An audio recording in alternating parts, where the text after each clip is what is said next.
Welcome to the Skeptic Zone, the podcast from Australia for science and reason.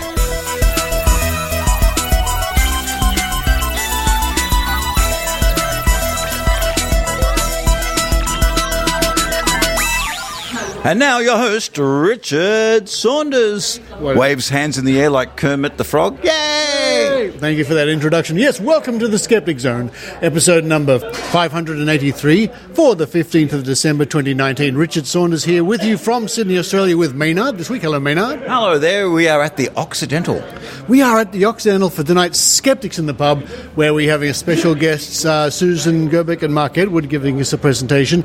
But what, I hear you cry, what is coming up on this week's show? Yeah, I can hear them outside. There's someone just going past in a bus going, what is it going on? Okay, we're going to have a special report about the situation in Samoa with measles and anti-vaccinations with Heidi Robertson, the raw skeptic. That's followed by a whole bunch of interviews you conducted at Skepticon 2019. We've got Michelle Bickersmar, Joe Thornley, Dr. Paulie, and the two Nathans who are doing the entertaining. This was done at the Meet and Greet. The Meet and Greet. That was a pretty busy night. We were grabbing people, pulling them over to the corner there, and Joe's got some great stuff to say prior to her talking about the cults. The cults, that's right. And remember, her podcast is called Zealot. Yeah, good podcast. It's really, really funny and enjoyable podcast.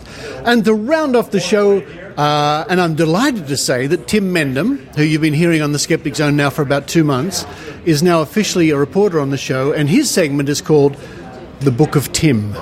The Book of Tim. He's going to be talking about the history of the skeptical movement and skeptical groups around the world. Well, that sounds a fairly holy experience. There'll be a reading from the Book of Tim later in this show. It will. Now, how did you enjoy the whole Skepticon experience, Maynard? Pretty good. I've been to a couple of ones, and it was what I liked, how smoothly it ran, how there was no frou-frou, ha-ha, or controversy. The coffee went well. The coffee was always clean. There was only one or two rude words spoken in the entire weekend. It was very, very good.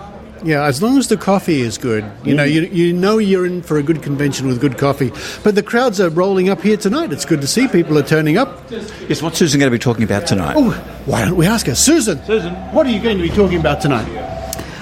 Rubber bands and earthworms. Oh, that's yes, pretty. Rubber bands and earthworms. Anyone could have told you she was going to be talking about that. I mean, really, I wish she'd stop talking about rubber bands and earthworms. Frankly, we've all had enough. We've all had enough of you and your earthworms all weekend. Earthworms, earthworms, earthworms. Yeah. What do you? I'm going to be talking about when psychic entertainment is no longer entertainment. Well, that's coming up tonight, Richard. Well, that's coming up for you and me tonight. We might try to sneak some of that into a future episode of the Skeptic Zone, but this episode is so chock-a-full, so chock-a-block, I think it's time for you and I to run to the bar. And what are we going to grab? Oh, look, I'm going to grab something with aspartame in it. I've got the hankering for aspartame. Aspartame? Aspartame, yeah. All right, well, you and I grab aspartame. We hope rest of you enjoyed the Skeptic Zone. Hope you can handle it, Richard.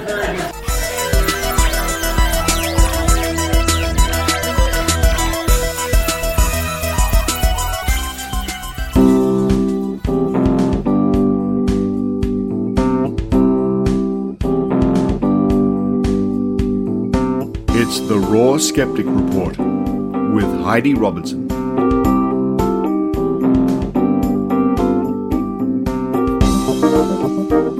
Hello everyone, Heidi Robertson from the Northern Rivers Vaccination Supporters here. I've just arrived back from Melbourne, having attended Skepticon 2019, which as usual was fabulous. And I'm really looking forward to all of Maynard's interviews with people that I didn't get to speak with over the weekend. It was also really nice to have a few Skeptic Zone listeners come up and say hi. It's something I really value. We all feel like a family, and it's so nice to be around like-minded people. Plus, at these conventions, I learn so much, I make new friends, and then I come back home feeling rejuvenated and motivated to keep going with the skeptical activism in my community. So I hope to see you all there, or those of you that can possibly make it, at Skepticon 2020, which it has now been announced is going to be at the Gold Coast in Queensland. On Sunday morning, December the 8th, 2019, while I was in Melbourne, I woke up and, as is my routine most mornings, I perused the news over a morning coffee. Lo and behold, there is an article by Jane Hanson, last year's recipient of the Skeptical Journalism Award by Australian Skeptics Inc., in which she gave a really good overview of the current measles epidemic that's been going on in Samoa since September this year. We will link directly to Jane's story in this week's show notes, and it is well worth the read. And you can also find out more about the Samoan situation via a Wikipedia page devoted to the subject that has just been written by the guerrilla skeptics on Wikipedia. Anyway, after I read Jane's story in the Daily Telegraph on Sunday morning, my brain told me that I should see if I could use the Skepticon convention as a platform to make a plea for skeptics to continue refuting anti-vaccination rhetoric online when they see it. The Samoan measles epidemic was the result of a perfect storm. A number of factors led up to it, but there is no doubt that one of the contributing factors was and still is the misinformation that anti-vaccination individuals and groups were peddling online. I had many people say to me over the weekend that they wanted to be more active in the skeptical community but didn't know how to be. Well, this is a great way of starting to challenge with facts, reason and logic the arguments of the anti-vaxxers online. On our website, nrvs.info, we have a frequently asked questions page that addresses many of the common arguments that are used against vaccination and provides correct information that, as we've said before on this show, is now accepted by the World Health Organization as a reliable and trusted source. They've gone through it, our website, page by page, and made sure that it's all up to date and accurate. The organisers of the convention were kind enough to allow me a couple of minutes to speak to the audience, and we'll play that for you now. And I must thank Dr. Sue Irachi, I hope I've pronounced that correctly, one of the speakers at the convention and an active member of Stop the AVN, for going with the flow when I grabbed her to come up on stage with me for some moral support. So my name's Heidi Robertson. I'm from the Northern Rivers Vaccination Supporters, based up near the Mullumbimby Byron Bay area.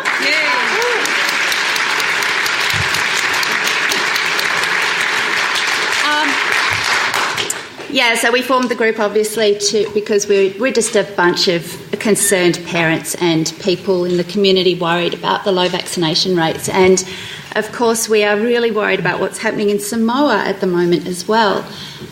So I just wanted to just quickly update whoever's here that's not really aware of what's happening in Samoa, and to make a plea, kind of use this platform, I guess, to make a plea to you all to please continue fighting the misinformation online when you see it, because social media, it's been a great platform for us in the pro-vaccination arena, but it's also allowed the anti-vaccination movement to flourish as well, and we need to fight them. We need to fight the anti-vaccination misinformation where we see it. So just a couple of really quick facts on what's happening in Samoa. They've got a population of 200,000 people in Samoa, and since October of this year, 4,200 people have been diagnosed with measles. 140 children are being admitted to hospital every day. The death toll is at almost 70 now, with an average of 2 children dying every day, and the vast majority of those children are aged under the age of 4. One family has lost all 3 of their children to measles. So why is it happening? Why is the death toll so high, and why is it happening there, and what can we do? The vaccination rate, they've effectively got no herd immunity. The vaccination rate there dropped to 31% recently. That's lower than Mullumbimby. Never thought I'd see anywhere lower than Mullumbimby. So there you go. What happened in June last year was that 2 Samoan nurses who were administering the measles, mumps, rubella vaccine to a couple of babies accidentally drew it up and mixed it with an expired muscle relaxant, which ended up in the deaths of those 2 babies. The Samoan government put a halt to the immunisation program, and of course there was this mistrust then in the immunisation program. But what you can also imagine happened is that the anti-vaccination movement swooped on this and went vaccine injury, death from the MMR vaccine, which it wasn't. It was the muscle relaxant within. It was the mistake of the nurses drawing it up, and they're now being charged with manslaughter. But what you don't see in the media, in the anti-vaccination movement, they are still saying these babies died from vaccine injury. So that's one bit of misinformation that's out there. Taylor Winterstein, you may or may not have heard of. She's of Samoan heritage. She's an Australian resident. She's the wife of an NRL football player. She's got no medical training, no scientific background. She's known as an Instagram influencer. She's got nearly 30,000 followers just on Instagram alone. She's been very vocal about her beliefs in how dangerous vaccinations are. Thanks to Guerrilla Skeptics on Wikipedia, who have now written a great page about Taylor, and it now comes up as the first search result when you search her name online. Those of you who came to the Skepticon last year may remember Jane Hanson, the journalist, won the award for science, skeptical journalism. Yes. Jane has just put out a piece that came out in the early hours of this morning that covers really comprehensively what's happening in Samoa and the influence of the anti-vaccination movement. So you can, they've unlocked it, so it's not subscriber only. Anyone can read that. Right. So just Google that, or if you want to read it and you can't find it, just ask me. I'll send you the link. But I just want to read out one thing, and I thought Jane just nailed it on the head. She wrote, quote, "From the safety of her Australian home, where her 2 unvaccinated children receive the benefit of 95% of the population being vaccinated, Ms. Winterstein is outraged by this medical response to save the children of Samoa." She said, Taylor said, 3 things that immediately come to mind which are representative of Nazi Germany, she did the Godwin, forced medical interventions, painting of household doors for identification of particular residents, and card carrying or symbol wearing of individuals. Now, the government has just asked for people over there to put red flags outside their houses so that they can more quickly access the people that have not yet been vaccinated. But that's Nazi Germany now, apparently. So that's all I wanted to say. I won't keep you any longer. I just wanted to encourage you all to please keep fighting the misinformation online. It's so important. And the way that we've found is the most effective is to do it politely and to try and be calm. I often have to walk away from the keyboard because I'm not calm. But you're not necessarily speaking to this anti-vaccination person. You're speaking to the hordes of social media users that are reading the comments and trying to make up their minds about who is the more reasonable person and what the facts are. They're the people that you're trying to reach. Sure. Shall I add a quick fact? For your arguing purposes, Samoa, population 200,000-ish, vaccination rate before this outbreak 30-ish%, many thousands of cases, 50 to 60 deaths from measles. Go to another Pacific island, Tonga, about 100,000 population, so roughly half, vaccination rate 80 to 90%, cases of measles in the hundreds, deaths 0. So just a summary. Works. Vaccination works. And thank you to Northern Rivers. So that was that. Thanks again to the organisers for allowing me to do that. And until next time, this has been Heidi Robertson from the Northern Rivers Vaccination Supporters. Find us at www.nrvs.info or on Wikipedia or on Facebook or on Twitter or all of the above. Bye for now.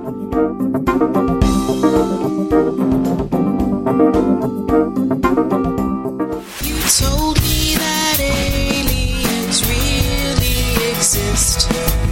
You met them and swooned. Sziasztok! Всем привет! Hejsan! Have you ever wondered what skeptics are up to in countries where English is not necessarily the first language? Or are you interested to learn about some fascinating and sometimes very bizarre Europe-related facts, events, or people from history of skepticism? Or do you just want to know who's been really wrong lately? You can find out all about that and more on the award-winning show, The ESP, the European Skeptics Podcast. So, where can people find the show? You can find it online at theesp.eu, but you can also follow us on Twitter at espodcast_EU or like us on Facebook. Oh, and you can contact the show by sending an email to info@theesp.eu. If you want to subscribe, do a quick search for the European Skeptics Podcast on SoundCloud, iTunes, Stitcher, or wherever you get your podcast. The European Skeptics Podcast. The real ESP experience.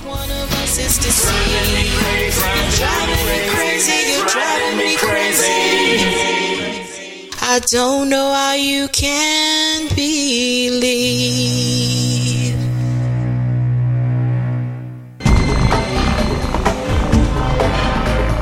Here's Maynard's spooky action at a distance.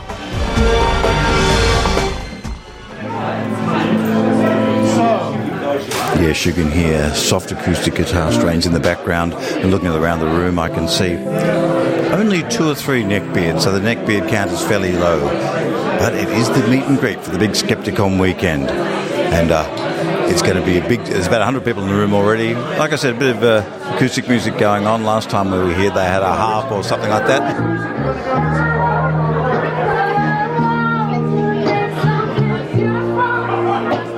I'm next to Michelle Biggismar, which is a great name. Sounds like someone who would have a large garden in England. Frisian, actually. Oh, wow. So, like cows, garden. Right, so how nervous are you? Because we're just having the meet and greet. There's a whole weekend ahead. A lot could go wrong. What's your role? My role has been to really be behind the scenes. I'm not nervous. I've been organised. It's all running beautifully to plan. I'm actually excited and really happy. You've only been going 3 hours. I mean, you could be speaking a bit early here. No, not at all. Not at all. You might have been going 3 hours. We've been going months. I am feeling totally in control of this. Now, who are those guys on stage there in purple? They're selling some complicated concepts to a room full of people having a drink. They're doing well. Definitely. Conspiracy of One is the band name. And then we have Vicky doing her solo act 2, and she is Brittle Sun. Brittle Sun. Now, what is the most difficult thing with organising one of these conferences? Because there's people at home going, sure, I could do that. What's the one thing you wouldn't think of that's, oh my God, I can't believe this happened? What's a difficult thing that you wouldn't think of when you're sitting at home in your armchair going, I could do that? But they're not very good. I could do better than that. That's that person right now. They're going, I could organise a better conference than that. Yep. The thing that I suppose I didn't expect was that it was actually quite hard to liaise with people and get all the information you need together. Oh. I was writing the program and I was sitting very ready to go, but to actually get everything to come together took longer than I thought and was harder. Right, so a simple question is, what is your talk about? Could you give us a paragraph and a photo of yourself, and you're there waiting? That's what you were saying to them, and they were taking their sweet time getting back to you about it. The thing was, I didn't, I suppose, have direct contact. So I would have to go through my people who went through their people to the person. You're and using spoons, yes, that's difficult, spoons, yeah. I think it's the indirect things that, and also you don't have the big picture necessarily in mind. You know what your job is, but you don't know what everybody else's job is, and things can be happening that you don't know about. It's all about good communication and as direct communication as possible, I would say. So you'll be doing a lot of running around tomorrow because we've got the green room and the stage. So you'll be doing a good cardio between those two tomorrow, I believe. Me personally not. I have this fantastic team of volunteers, 20 people who are going to look after everybody beautifully. They're all wearing bike shorts because they're going to be running around a lot. Well, hopefully not, because they are organised in such a way and in such a number that they will get to see a lot of the convention, we hope, while really covering the ground bases. So we're hoping to be super organised, super efficient, and provide an excellent time for everyone, including all our volunteers. Well, you take advantage of the fact now too and send the Conspiracy One guys out there when they're in. Absolutely. Talk to them about the music, and they're going to give you the correct, unmuddled answers. Thank you.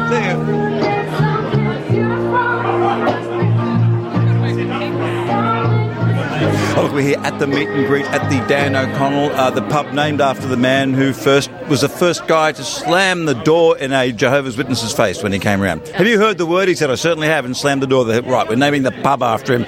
And we have someone here who's doing a bit of a talk over the weekend. Who have we got?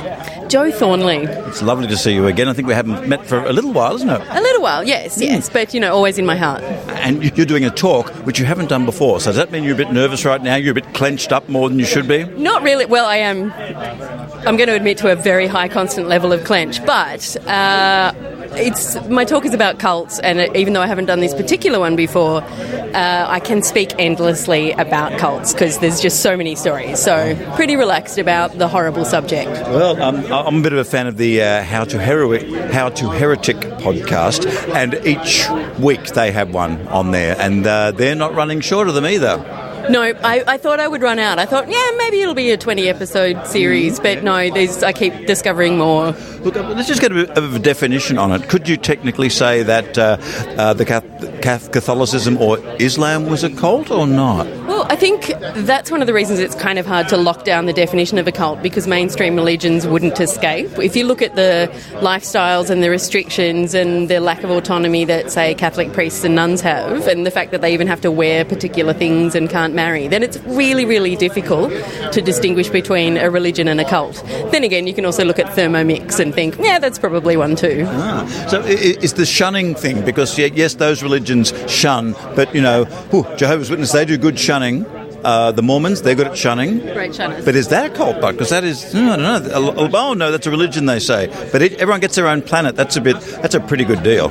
Yeah, although it would be lonely. It depends where you put the slider. I mean, I've got my own kind of red flags, and one of them, a massive one, is a lack of autonomy. Someone that takes away your ability to make your own choices, and also someone that swindles money out of you. But I'm mostly I love looking at the leaders, because they're the narcissists in the picture, and they're the most fun to lampoon. Because I think the followers, they've just made a couple of decisions that all of us make similar ones in our lives, but it's the leaders who are the narcissist, power-hungry, often holding a fast grudge people. And any time you're looking at the history of the Church of Scientology, what I really enjoy watching, it's not even the listening, I enjoy watching whenever they have their big annual. As you'll notice from, I think, when L. Ron Hubbard was still alive, the drawing and photo of him gets increasingly bigger.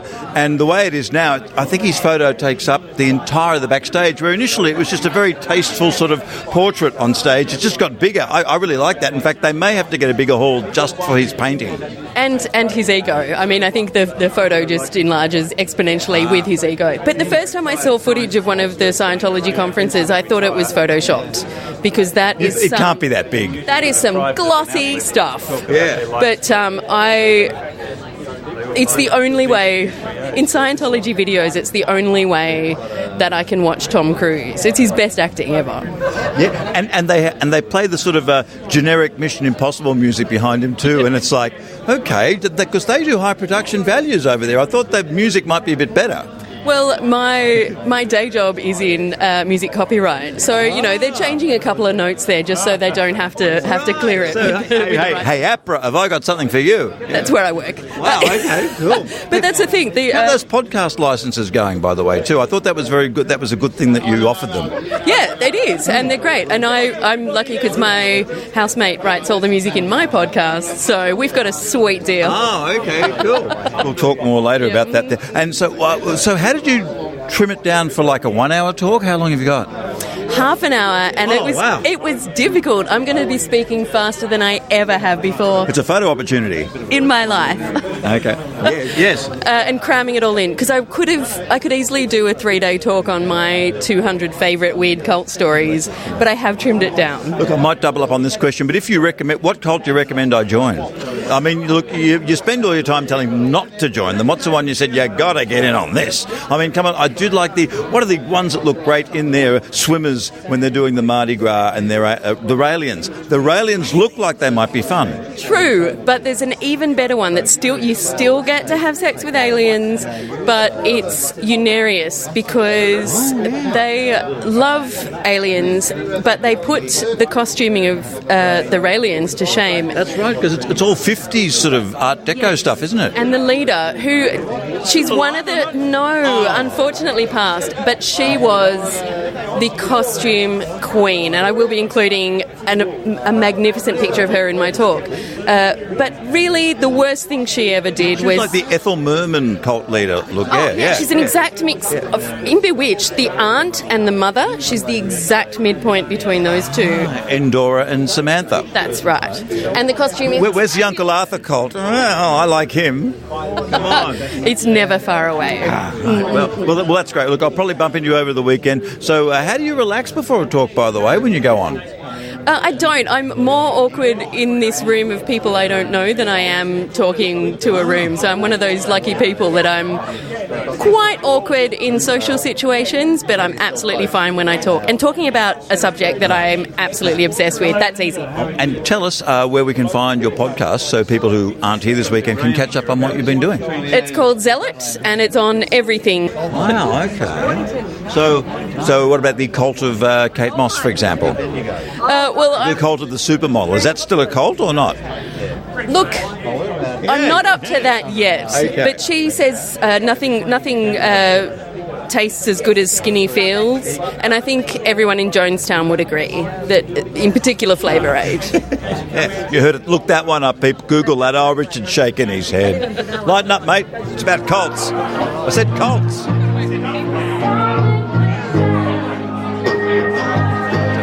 It's busy here in the beer garden. Who have we got? It's Dr. Paulie from the Gold Coast Skeptics. Hey. Hello, how are you? So, and you're talking this weekend, are you? Giving a talk? Yes. Oh, Yes. Look, we're in our secret little part of the beer garden here. And if you had a garden, would you, and you could grow any fictional kind of thing, a beer garden is nice to grow, but what would you grow in your garden? A wine garden? No. Yes, well, I think they're called grapes. And look, how excited are you to be doing something here at Skepticon this year? Yeah, it's a little bit nervous, nervous excitement. Yeah, it's really nice. Have you not done the talk before? No, I've not spoken at Skeptics before. Been to a couple of Skepticons. Obviously, run the Gold Coast Skeptics up where it's a hell of a lot warmer. Need to go and defrost. Look, tell you what look, Melbourne people, what the hell is going on? Let me tell you, we get here and it's like it hasn't even hit crack 20 yet, has it? Yeah, well, given that the rest of the place is on fire, it's probably good to balance out. It's a good thing. Look, and by the way, what is the big challenge for the Gold Coast Skeptics at the moment? What are you hunting down and looking at? What's getting the skeptical goat there on the Gold Coast? Well, I guess a couple of things. I think the one that's probably bothering me the most, and I'm really not sure how to push it forward, is the Cambo therapies. I'm sorry? You've hit me when I thought you said combo, but no. Cambo. So Cambo is, they do a little ceremony where they get a green tree frog and they basically torture the tree frog and get it really anxious and scared, and it secretes these excretions which have a bit of an opioid base to it. And then they put it on a stick. They burn your skin where you've got your lymph sort of coming through, and then they put that stick with the secretions on there, and it's like a purging ceremony. It's extraordinarily unsafe, and I'm just wondering, is this related to a DMT experience or something like that? The way you were saying it was an opioid, so it's not really a psychedelic. No, it's just from as far as I understand, it's like basically you just vomit everywhere, and apparently that makes you feel better. There was a recent death. Yeah, well, it feels better when you stop, a bit like hitting your head against a wall. Yeah. No, I think the issue for me was we notified the Queensland Health Ombudsman, and they wrote us a letter back. So this is late last year. Early this year, they wrote back saying, "Oh, don't worry about it. We don't think this is a problem." And then not a month or two later, there was a local death in Mullumbimby, so just over the border, during one of those Cambo ceremonies, and she died as a result of the toxins. So, and from what you were explaining, it's absorbed through a cut in the body, so you're not taking it orally, right? No, it's called non-sterile injection, and it's extremely dangerous. Yeah. Oh, okay. Yeah. Well. Yeah. So that's getting my goat. Yeah. No, that would really be getting a goat, and also because it's done on a small scale and in people's houses, it's going to be very difficult to stop. Yeah, I try to ask one of the women where, she keeps sending me all these posts to come along, and I was trying to ask her, where do you hold these ceremonies? And, as these things usually are, very secretive, don't tell you until the night before, so you can't basically shut them down. So it's really concerning, and we've run around on Eventbrite and that sort of thing and reported them, and they haven't gone down. So it's really concerning. You might not be able to answer this, but is the vomiting coming from a poisoning effect or an overdose of an opiate effect? Well, what do you think's causing it? So if it was an overdose for an opioid, it would be depression of the diaphragm. However, opioids do cause an emetic effect, a vomiting effect. So that would be they activate the brainstem and cause you to vomit. So I would suspect it's from that kind of effect. They just from the opioid type drug, yeah. Now, this isn't something that was originally an indigenous practice in Australia. Has it come from South America or the continent? Where's it come from? I think. Now you're testing my memory here. Now, everybody, there will be an exam at the end of the show, and we're just shooting the breeze here. I'm pretty sure it's from the Amazons, from South America, from my memory, but I'd need to verify that. So I apologise if I got that one wrong. Well, it sounds like you've got your work cut out for you there on the Gold Coast. Because I was going to think it was multi-level marketing scam or something, because it's known for that in that area as well. Yeah, look, I can't say that we've been overly active in terms of the grassroots activism, but because we're still quite small in our numbers, but we're getting there slowly, so watch this space. and just an off-the-cuff question, because you probably do know, what's the vaccination rate looking like in that area? Is it similar to the northern New South Wales, or is it a bit better? I think in the Gold Coast area specifically it's a little bit better, but if you go to certain areas just in the North Rivers, which is not that far away, it's pretty bad. And where can we catch up with the Gold Coast Skeptics and the kind of stuff you'll be presenting over the weekend online? Online. So we have a website, gcskeptics.com, and so we podcast all of our Gold Coast Skeptics in the pub events, so you can see all that stuff there. Yeah. I don't know that we'll be podcasting the weekend's event, but if anything comes out from the Australian Skeptics and we can link to it, it'll definitely be up there, and you can sign up to our newsletter so you can get all that information once a month. We don't have time to do it any more often. Yeah, no, you're busy people.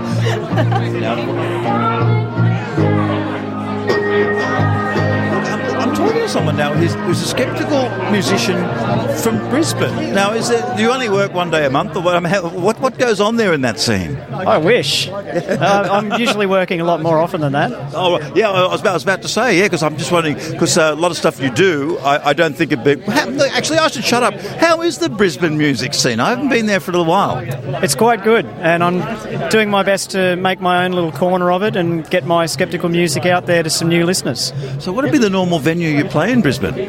I play all around, but I've got a big show coming up about a week from now, which is going to be a big single launch that I'm really looking forward to. Under the Conspiracy of One label? It is. Yeah. I'll have my full band there that night as well. Conspiracy of One is essentially my solo project, so I can do it as a soloist, I can do it as a band. Depends on the size of the show. Okay. And what sort of titles and concepts do you normally explore in your songs? All kinds of things. I've got songs about intelligent design, looking at miracle cures, making fun of quacks. Got one making fun of star signs. All kinds of things. What is the sceptical thing that really gets your goat? Everyone's got their one thing that annoys them the most. Some people it's anti-vaxxers because it can be so dangerous, but some people it's star signs because it's really annoying in the office when people go on about it. There's lots of different ranges of things that annoy them. What's your one? I like to take pot shots at a lot of them, but I think the one for me is alternative medicine because I've seen it destroy lives. Oh, yeah, it's a broad church too. It is. And if I can do my own little bit in helping people not get caught in the traps of it, try and avoid it, then it's worth it. Look, I even got sucked into the whole ear candling thing once. I had a bit of an ear problem, and I ear candled myself the night before I went to the ear, nose and throat guy. And he took one look in my ear the next day and he went, "What have you been doing?" And I said, "What?" He said, "Looks like someone's lit a campfire in your ear." He said, "Never do that again." So, yeah, I've got it from the, no. So where do you go for your inspiration? Do you pick up a copy of something like New Dawn or The Natural Healer or the local free magazine that's on where do you go? Or do you go to the crystal shop, the local... Where do you get your inspiration? Because there's so much out there. I get exposed to plenty of the alternative and woo things through my usual channels, and then for my skeptical diet, I listen to a lot of podcasts, including this very podcast. Oh, right. And do a lot of reading online. I've got a bit of a fan of George Harab. I like the way he just churns the music out on the Geologic podcast. Yes. In fact, I can say that. George is frankly annoying. The way George Harab just churns out music, seems to do everything rather well. It is annoying, and he runs for 20 miles.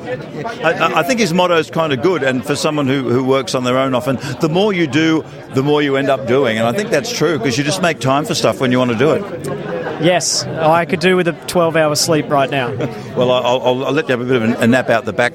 And where can people find you online, your music, find out when your show is going to be performing in Brisbane, and where? Where can we find you? Absolutely. On any of the social media, I'm on there as Conspiracy of One. My website is conspiracyofonesolo.com, and that has links to everything else. Cool.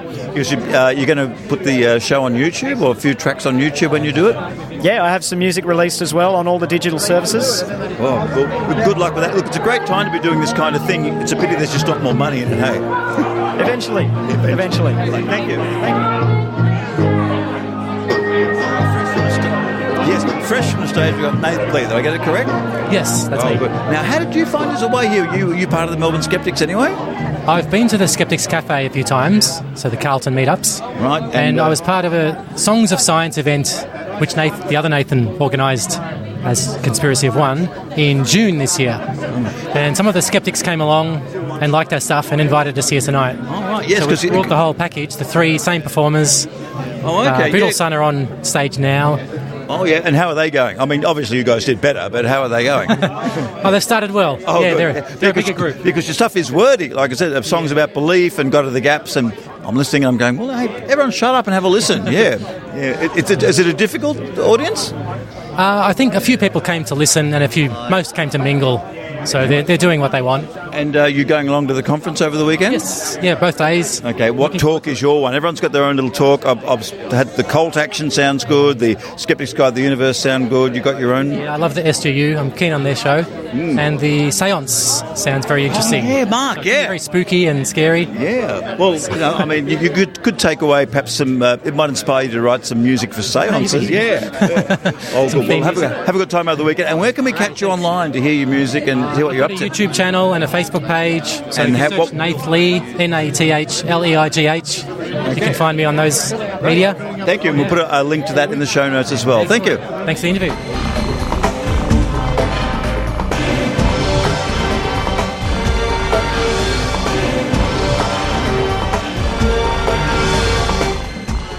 Hi, I'm Darren McKee, one of the hosts of The Reality Check. Each week, my co-host and I explore a range of controversies and curiosities using science and critical thinking. You can find us on iTunes, your favorite podcasting platform, and on Facebook by searching for The Reality Check, or by following us on Twitter at TRC_podcast. Until then, keep an open mind, but not so open your brain falls out.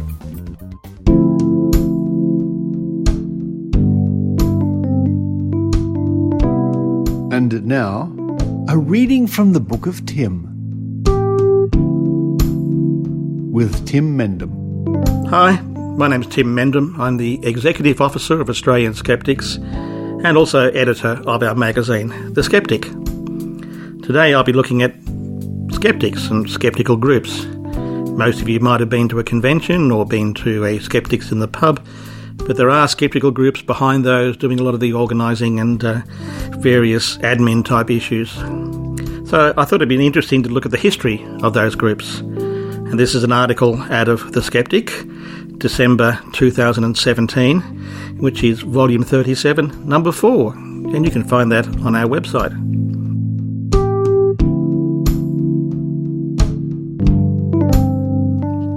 This is called Sharing the Burden.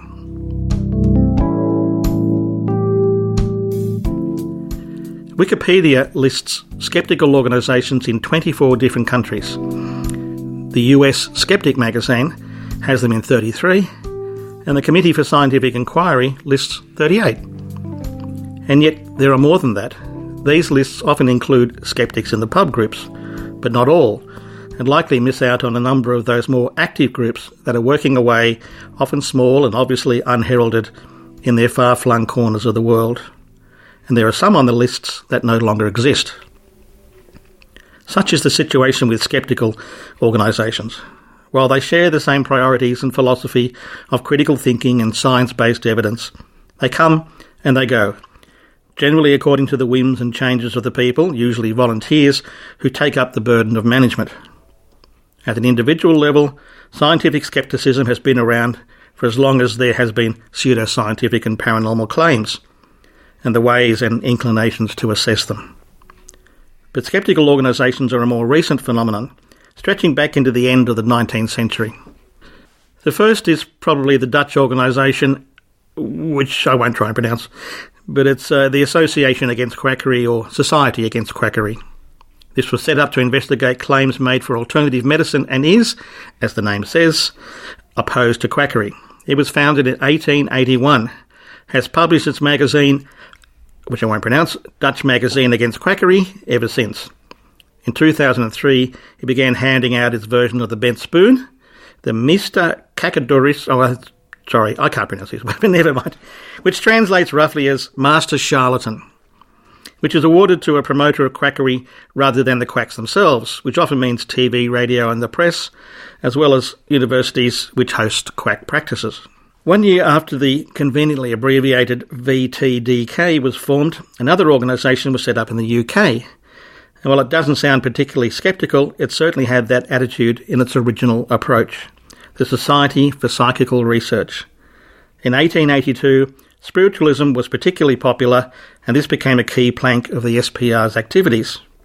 Its stated purpose is to understand events and abilities commonly described as psychic or paranormal, and to quote, "The aim of the Society will be to approach these various problems without prejudice or prepossession of any kind, and in the same spirit of exact and unimpassioned inquiry which has enabled science to solve so many problems, once not less obscure nor less hotly debated." It describes itself as the first society to conduct organised scholarly research into human experiences that challenge contemporary scientific models, and describes how its members were, again quote, "fired by scientific ideals, determined not to be misled by tricks, illusions and wishful thinking, and quickly learned to spot fake mediums sitting through endless dull seances in the pursuit of scientific explanation." Its Journal of the Society for Psychical Research has been published quarterly since 1884, as well as the magazine Paranormal Review, which has been going for just over 20 years, and is directed at a more general audience. SPR's current activities cover much as they did when first launched: ghosts, psychics, ESP, reincarnation. In 1885, just a few years after the UK organisation was formed, the American Society for Psychical Research was launched, inspired and encouraged by that UK version. It still exists, and its current aim is to investigate, quote, the far-reaching scientific and spiritual questions raised by the mysteries of consciousness. There was a split in its membership in the 1920s over the ASPR's support for a purported medium, Marjorie, also known as Mina Crandon. Some felt the ASPR was suppressing negative criticism of Crandon, and the Boston Society for Psychical Research was formed in 1926 in opposition. Among the BSPR's members was J.B. Ryan, who coined the term extrasensory perception in a book of that name published in 1934. The Australian Institute of Parapsychological Research was founded in 1977 and still publishes a half-yearly magazine and newsletter. So these 19th and early 20th century organisations were largely focused on specific areas: quack medicine in the case of VTDK, and psychic phenomena for the various psychical research groups. The broad-ranging skeptical movement really only kicked off after the Second World War. The first skeptical organisation as we know them today was Comité Para in Belgium. This was founded in 1949 under the name, here we go, bear with me, Comité Belge pour l'Investigation Scientifique des Phénomènes Réputés Paranormaux. You can work that one out, which is understandably shortened to its present title in 2014. Thank you very much. The group's motto is, do not deny anything a priori, do not confirm anything without proof. Like many current skeptical organisations, its remit covers a broad range of subjects, including the staples of skeptical discussion such as homeopathy, herbal medicine, acupuncture, astrology, graphology, spiritualism, psychics, gurus, and the usual range of paranormal phenomena. The next skeptical group was the French Association for Scientific Information, started in 1968, still active and publishing its magazine Science et Pseudoscience. But it is the Belgian group which it is and was the inspiration for the American philosopher Paul Kurtz, who along with James Randi, Martin Gardner and Ray Hyman founded the Committee for the Scientific Investigation of Claims of the Paranormal, CSICOP, in the United States in 1976. As an aside, everyone hated the term CSICOP, but they'd already printed up the letterhead, I'm told. And while the Belgian group may be seen as the progenitor of the growth of skeptical organisations, CSICOP, now shortened to Committee for Skeptical Inquiry, CSI, is seen as the grandparents of the international skeptical movement. In fact, for a long time, it held a position as formal parent of a range of skeptical affiliates, including Australian Skeptics. This formal relationship was terminated following a court case in 1986 between a psychic, Gareth Pendragon, and the Hawaii Skeptics, with CSICOP being named in the suit.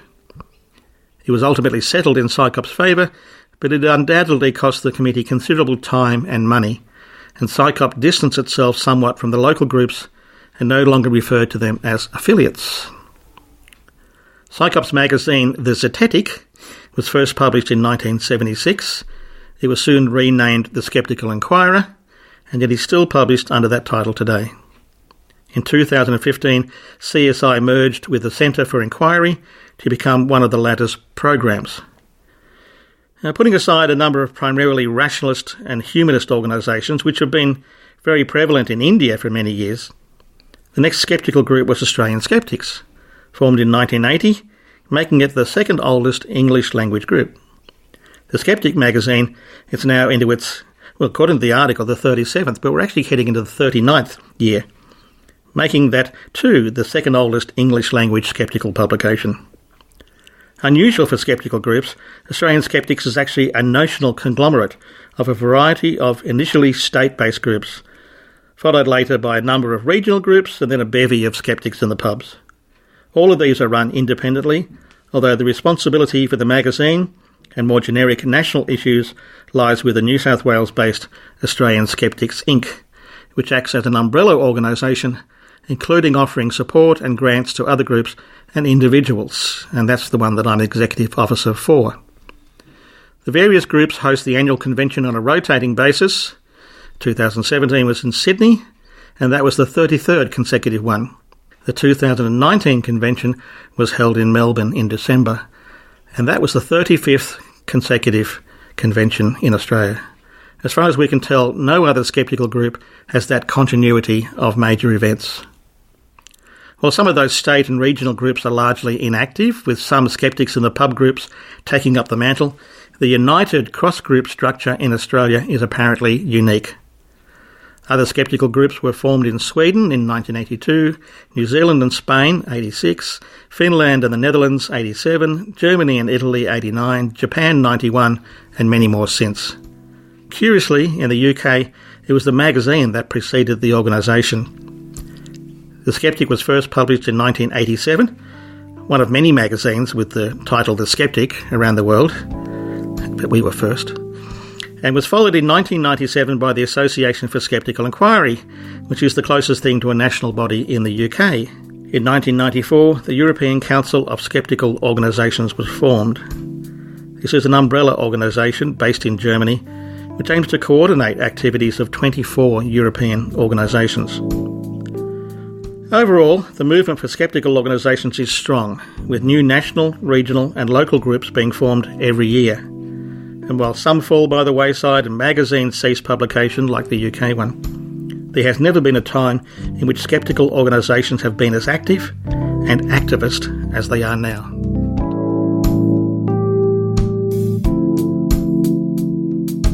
And that was the article Sharing the Burden from the Skeptic, December 2017, which you can download off the Skeptics website for free.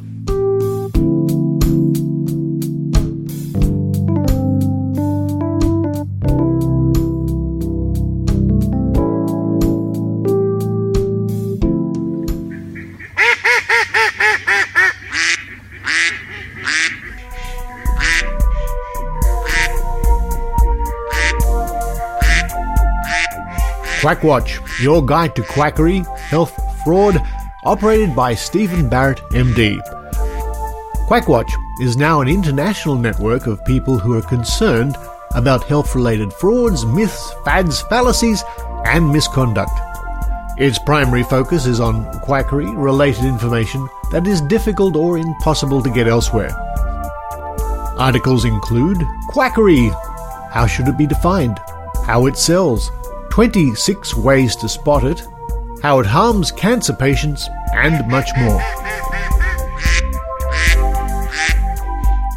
www.quackwatch.org.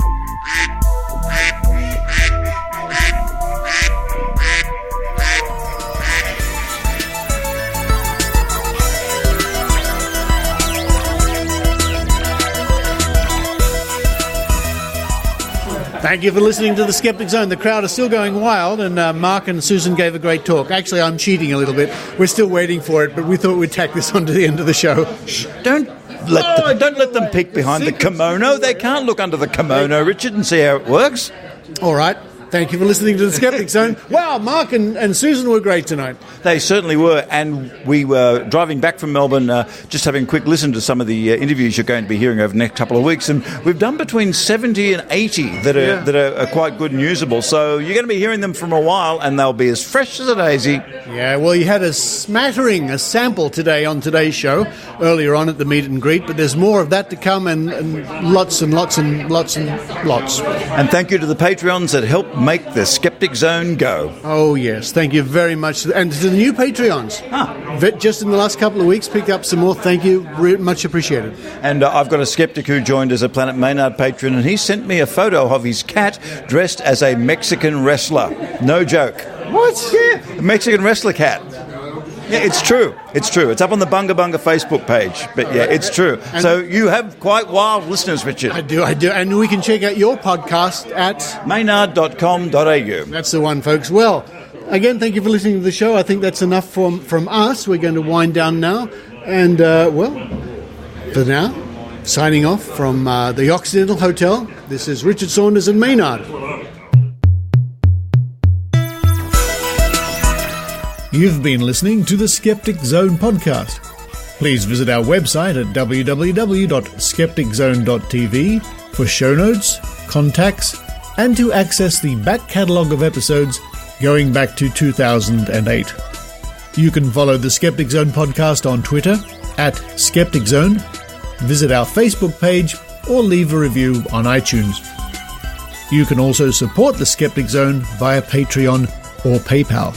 The Skeptic Zone podcast is an independent production. The views and opinions expressed on the Skeptic Zone are not necessarily those of Australian Skeptics or any other skeptical organisation.